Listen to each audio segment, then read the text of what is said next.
Blue Lock Volume 1 Review. Sometimes you cooperate, sometimes you betray each other. Rivals carving out a shared dream as Blue Lock's Team Z, Jinpachi Ego. If you're a fan of shonen manga, then you have already heard of Blue Lock, with over 26 million copies in circulation and have a review a two-core anime adaptation. Receive a two-core anime adaptation with more on the way. This is one that fans of the genre have their eye on, but is it as good as their sales or critical acclaim will have you believe? Let's find out. The series takes place just after Japan lost in the round of 16 in the 2018 Soccer World Cup. New hire to the Japan Football Union, Andre Thierry, is frustrated by the national team, once again falling apart against the skill of the rest of the world and has come up with a plan to change things. Together with coach Jinpachi Ego, Andre is proposing a project to produce new players for promising new talent who can be shaped into new something different and who will lead the team to victory. The perspective that shifts to our protagonist, Yuichi Isaki, whose high school team is playing in the All Japan High School Soccer Tournament. Unfortunately, right at the end of the game, the team loses their team dreams of going to the national stage of the competition go and smoke. Isaki is devastated and wonders if he was taking a shot at the goal instead of passing. When they haven't changed their fate in those final moments, upon returning home, our protagonist receives an invitation for a special player training program. The very same program that Andre and Jinpachi have put together. When Isagi arrives at the training site, he and 300 other hopefuls are informed that they have been selected to train at Blue Lock, a new facility that will test their skills to find the ultimate striker. Instead of building a whole team for the hopefuls, Jinpachi has only invited youth players who presently play the role of a striker and only needs one of the 300 invited. Those who are deemed unworthy to leave the program and be banned for forever, playing in Japan's national team in the future. There's a lot of stake, but with nothing to lose. Isagi rises to the challenge. What unfolds after the initial setup is a survival of the fittest challenge. Isagi plays the Team Z. Ranked 299 out of 300, the more skilled players are higher rank and includes border of the alphabet, so there's no illusion that Isagi is one of the lowest ranking players there. In a room with 11 other people, Isagi's crew are told to play a game of tag in which the person who is it at the end of the 3 minutes will be eventually kicked out of Blue Lock. With their whole future on the line, these hopefuls turn against one another as they fight to not become the first one to lose.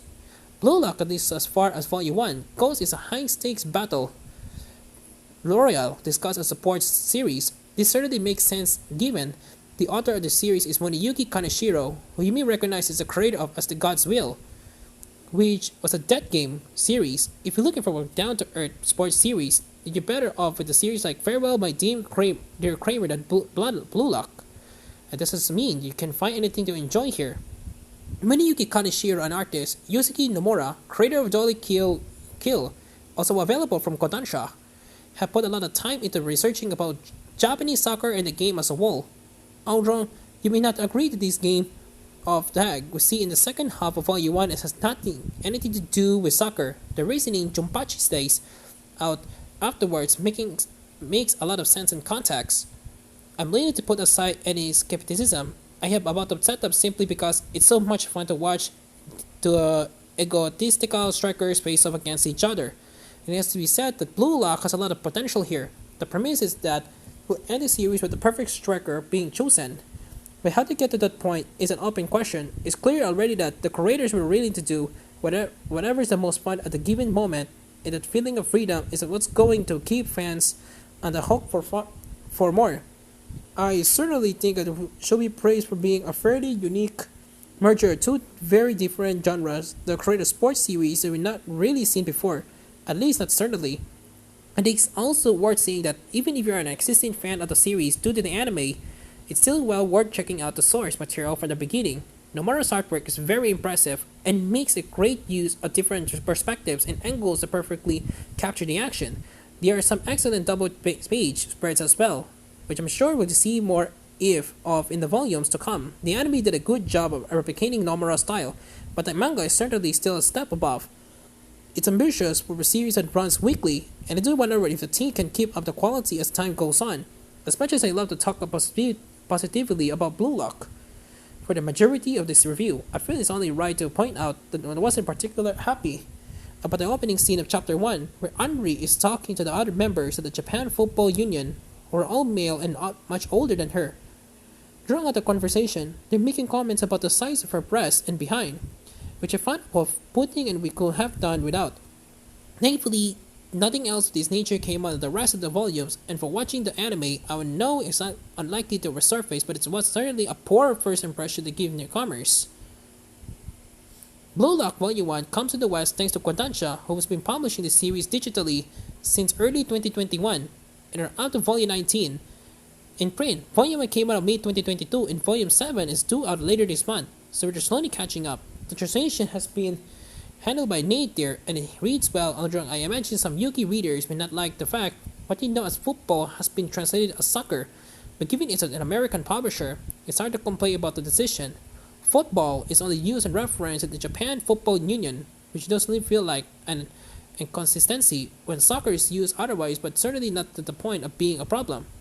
There are some insightful translation notes at the back of the volume as well, which cover references being made of key figures in Japan's and the wider world's football history, just like the manga itself. You get a sense the translation has been well researched. Blue Lock is ongoing in Japan with 24 volumes currently released and is mentioned earlier than has over 26 million copies in circulation as of May. Certainly, it was announced that the series was the top-selling manga series in Japan for the first half of 2023. It won the 45th Kodansha Manga Awards in the Shonen category for 2021. It was also nominated for the Harvey Award Best Manga category in 2022. There's a spin-off series called Blue Lock Episode Nagi, following popular character Seishiro Nagi, who haven't met yet, but anime fans will recognize. This hasn't yet been licensed for an ebook release, but is available in the US at Kodansha's K-Manga. So hopefully we will see it to get a wider release soon. As mentioned, the series has a 24-episode anime adaptation with the second season forthcoming. Episode Nagi is also being adapted into a movie, so there's plenty more of this one to come. Overall, Blue Lock brings something new to the table. The series presents us with a high-stakes game in the search for the ultimate striker to represent the Japanese soccer team, which sounds simple but has a surprising amount of depth, coupled with some excellent artwork. This is a series not to be missed if you're remotely interested in the subject matter. And even if you're not, give it a shot anyway. It might be surprise you. A fair preview can be read on Kodansha's site here. Our review copy from Kodansha was supplied by Diamond Book Distributors UK. 9 out of 10.